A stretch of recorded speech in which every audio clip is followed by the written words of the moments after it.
I am a first-generation American. My father emigrated to this country with nothing. 6th grade education, $50 as required at Ellis Island. Okay? My wife and I just came from New York, a trip in February, and I found my father's shipping papers at Ellis Island after all these years. It brought tears to my eyes to see my father's name on the ship manifest, working as an electrician on a boat to make his way, to pay his way to come to the United States because he didn't have the money to pay for a ship ticket. And I saw my father's name and I began weeping openly. My wife was there with me, thank God. People thought this crazy person was there in front of the computer screen. I made 2 copies of this ship manifest, sent one to my father, the other one I will keep as a keepsake. It reminded me when I learned the whole story of when people come to the United States, how difficult it can be to seek a new life in this wonderful country with the new experiment of the American dream and all the rights and liberties that we have in this beautiful country. And I watched my father develop and grow as an American citizen. I was, of course, born here. He met my mother in New York City. I was born in Tampa, Florida.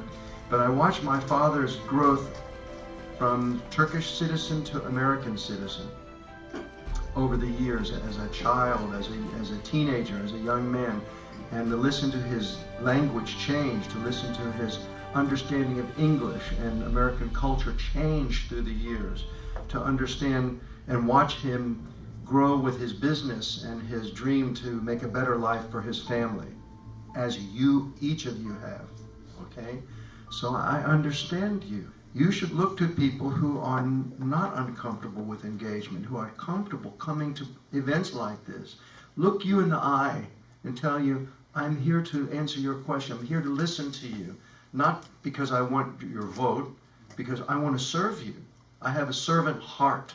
My heart is for service for you. So I'm here, and talk to me. Let me hear from you. Let me understand you. Let me believe in you. Let me hear your different ideas. Let me hear about your fear as well as your joy and your understanding. Because people, we all have fear, right? We fear the things we don't understand. So those are the leaders that you should look to when you go to the voters booth in November and in March in the primaries and the general elections. If somebody doesn't come see you from leadership places like politics and public service and so forth, then you have every right to be afraid of them. You have every right to look somewhere else for different leadership. Do you understand what I'm saying? It's very important. So I remember when I first did, as a public figure, as a new judge, I would go to all these events, and some of my colleagues said, "Oh, you waste your time. They're never going to vote for you.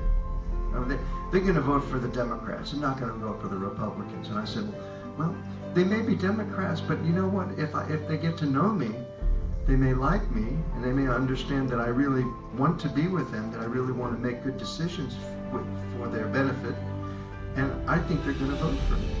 So I did year after year after year after year. I met people like Shelley and Francis who took me under their wing and encouraged me, because I need encouragement too from your community to say, come be with us, come to Miss Chinatown pageant, okay? So I urge you to talk to your young people, to get them to come up and do that. You know, my good friend Teresa Chang, okay, she was also shown the door like me. She's out too. I'm very sad for Teresa too, and me. Okay, she's the best example of that. When she was young, somebody said, be a lawyer, but someday become a leader in the system. And she did that for many years. We should be so proud of Teresa, okay? We must be proud of her, okay? When Teresa and I lost, you know, I called her up and said, Teresa, our better days are ahead of us. We have to encourage the young people to not give up and to rise up and to be strong and to get involved in political parties if necessary and become elected to these positions. This city is ready for it. Houston is not a cow town. Houston is a world-class city. 48% Democrat, 48% Republican, and 4% independent. Guess who the two big parties are going to go to get things done? The independent. Think about that concept. I went to, there's a wonderful organization that just started called Unite America. I want you to write that down, uniteamerica.com. My wife and I joined this because we're very interested in the idea of providing a fulcrum party to bring sense to our governance, to have more governance, effective governance in our government, okay? And I like the idea, and I'm going to pursue that, okay? It's an interesting concept, and I think its time has come.